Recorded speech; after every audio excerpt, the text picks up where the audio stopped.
tristesse, mais aussi de colère. Car ce que je fais depuis maintenant des dizaines d'étapes en France a un lien avec ce qui se déroule dans ce pays. Je vous ai parlé de déréliction, de valeurs, de rejet de la spiritualité.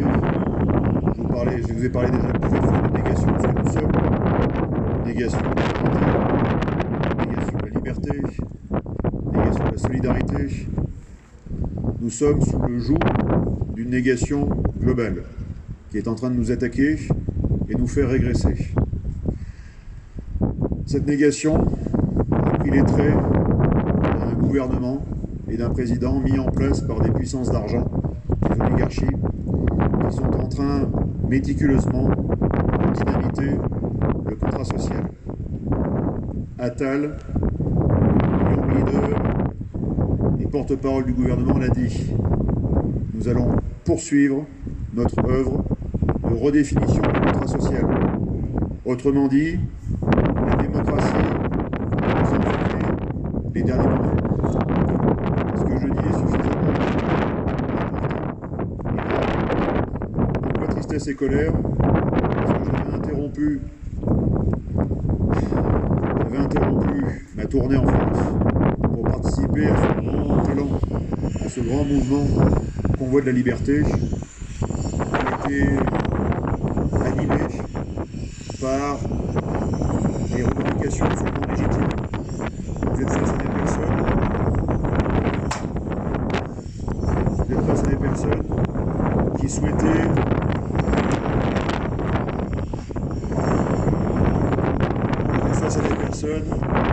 qui souhaitaient uniquement que leur droit leur soit restitué. Et en face, vous avez une partie de la population française totalement déconnectée, totalement hypnotisée par le discours d'un président qui est un grand professionnel de l'hypnose et un grand professionnel de la manipulation, qui nous a détourné de l'autorité qui est censée incarner. Vous ne vivez pas dans un pays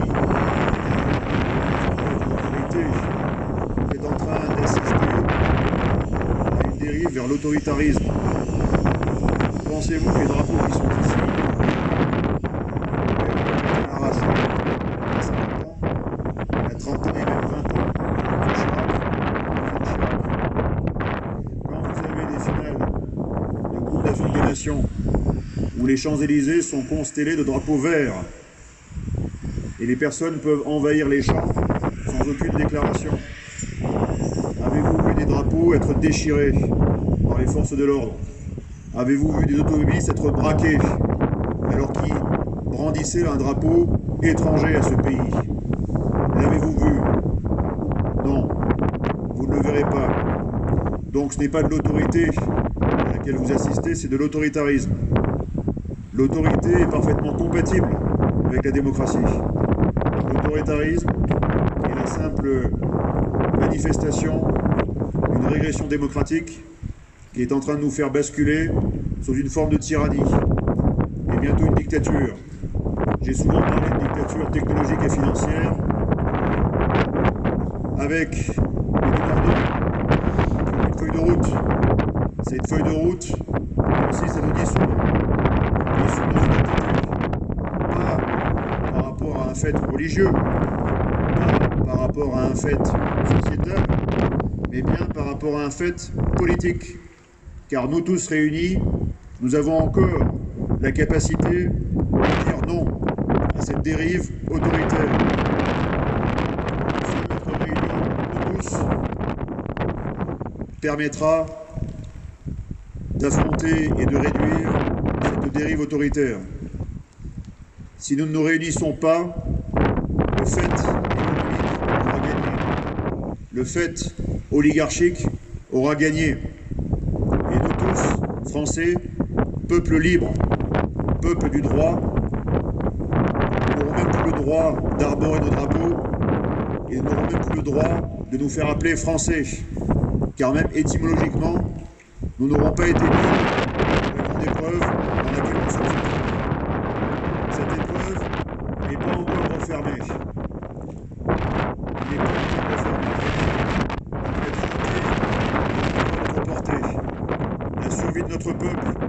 notre civilisation est encore à notre portée. Mais il faudra du courage. Il faudra du courage pour baisser son masque, avoir du courage pour se resserrer la main, s'embrasser, s'aimer, partager. Il faudra du courage pour aussi se dresser, bannir la télévision, bannir les médias et bannir toutes les personnes qui se prosternent et se soumettent à la dictature rampante. Nous sommes tous des démocrates, nous sommes tous pour la liberté, mais serons-nous dignes de nos anciens qui se sont battus pour que nous vivions libres?